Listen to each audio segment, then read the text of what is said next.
Merci. Bismillahirrahmanirrahim. Excellences, Mesdames et Messieurs, chefs d'État et de gouvernement,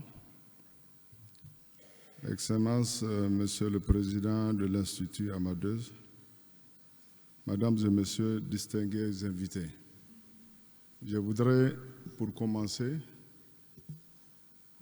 remercier le Royaume du Maroc pour toutes les facilités qui ont été mises à notre disposition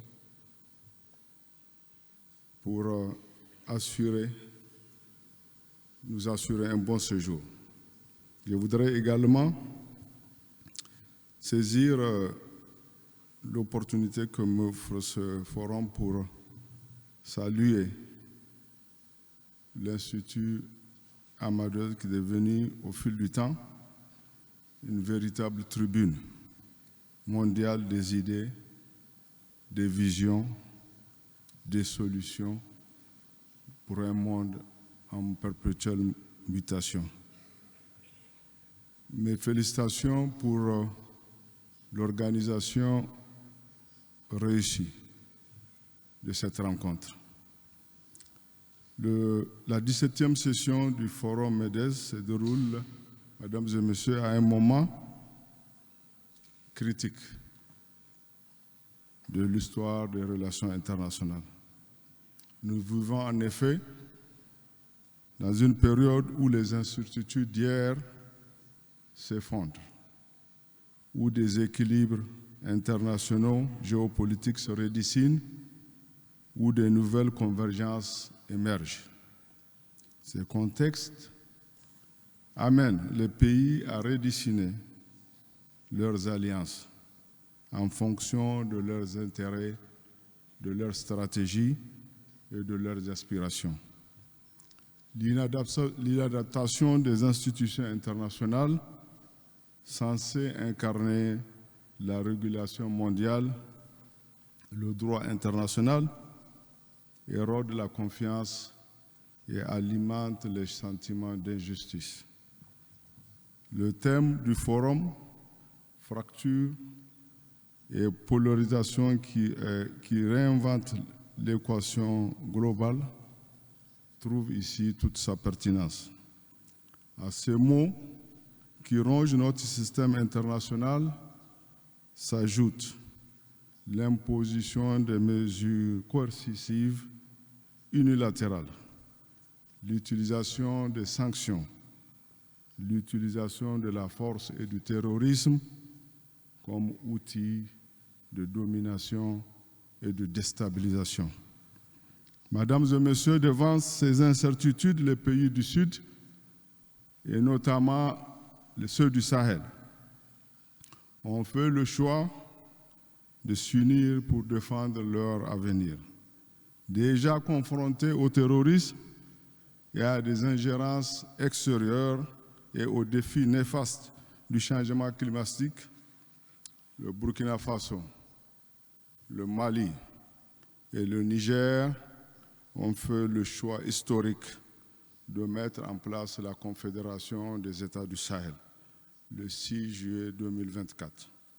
Ce choix traduit notre volonté de refondre nos partenariats en les diversifiant, mais surtout en les recentrant sur la coopération respectueuse de notre souveraineté et des aspirations de notre population.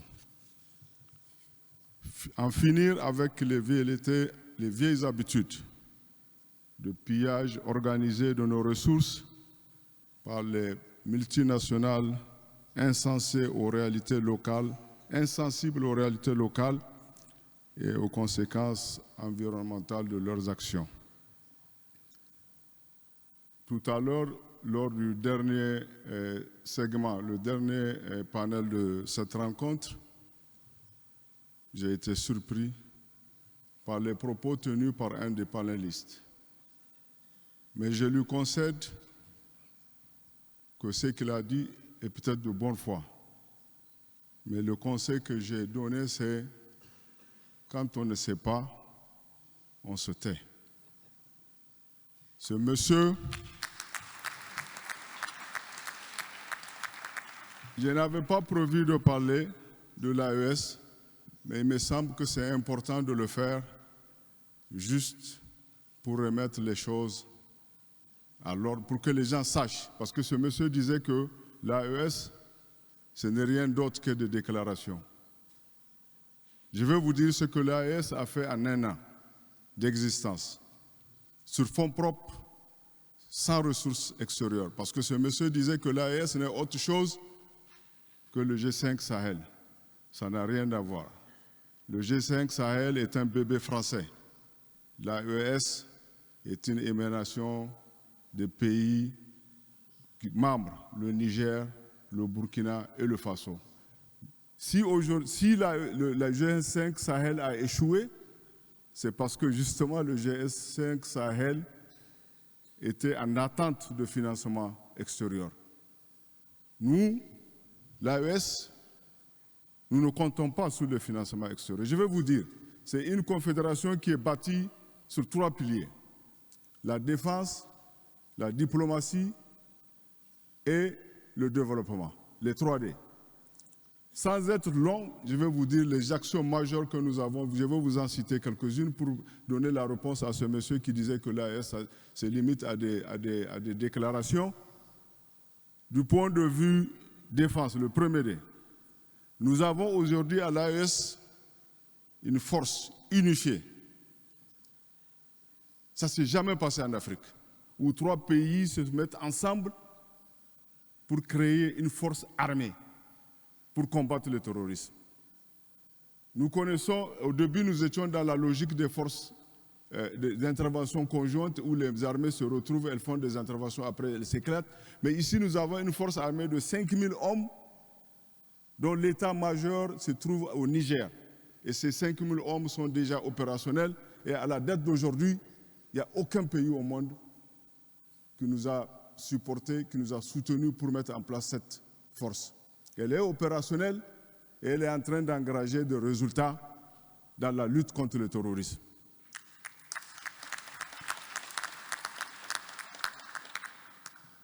Il s'agit là d'une solution africaine au problème africain. C'est une solution africaine au problème africain.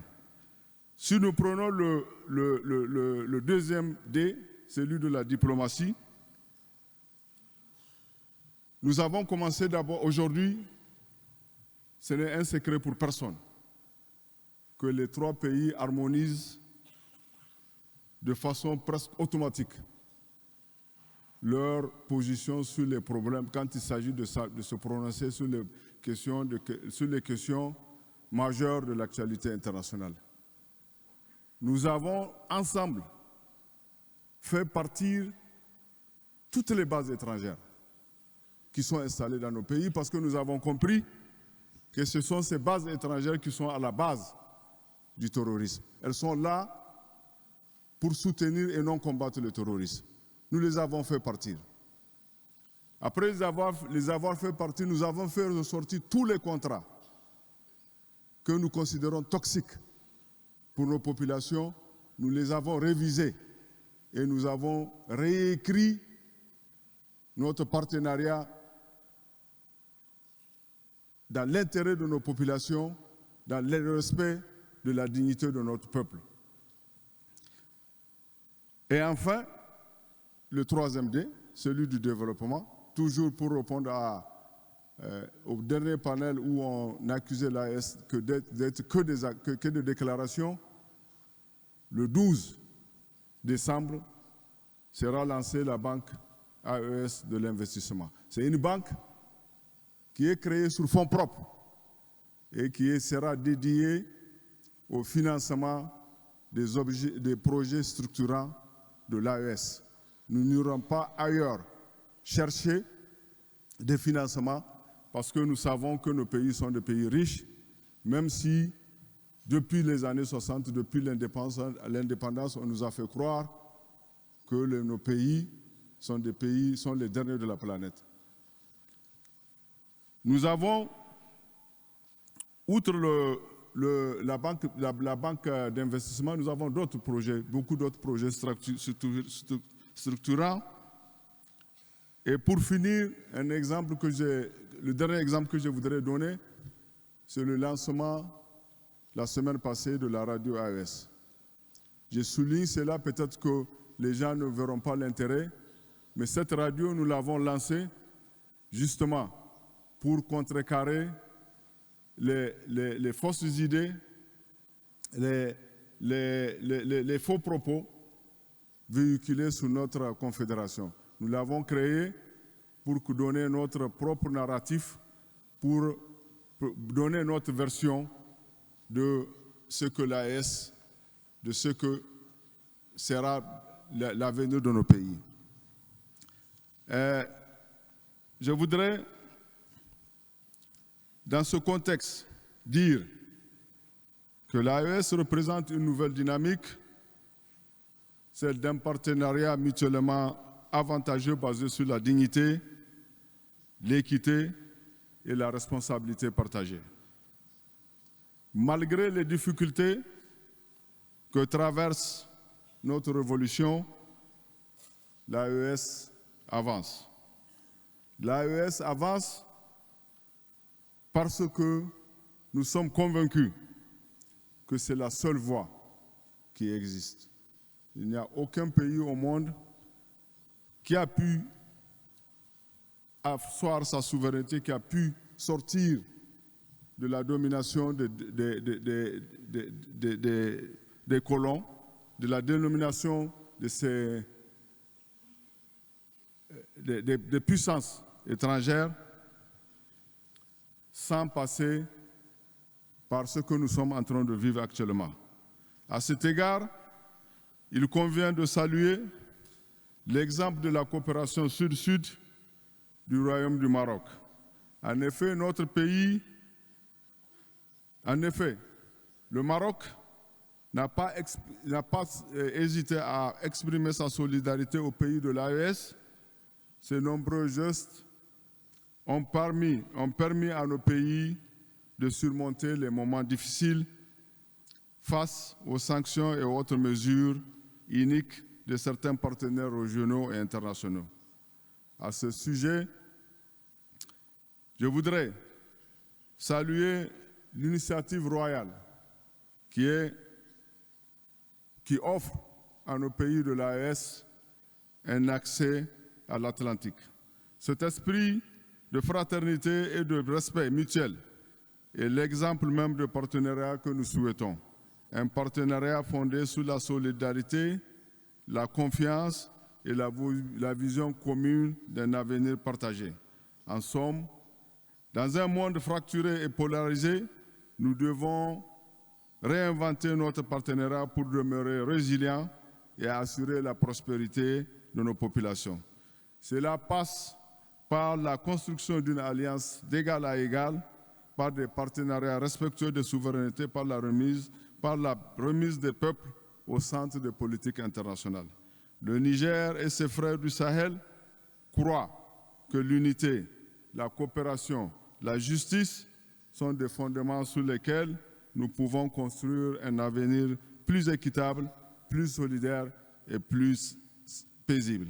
Pour terminer, je mentionne l'adoption de la résolution 2797 qui consacre l'autonomie proposée par le Maroc comme une base solide et viable du règlement du problème politique de la question du Sahara.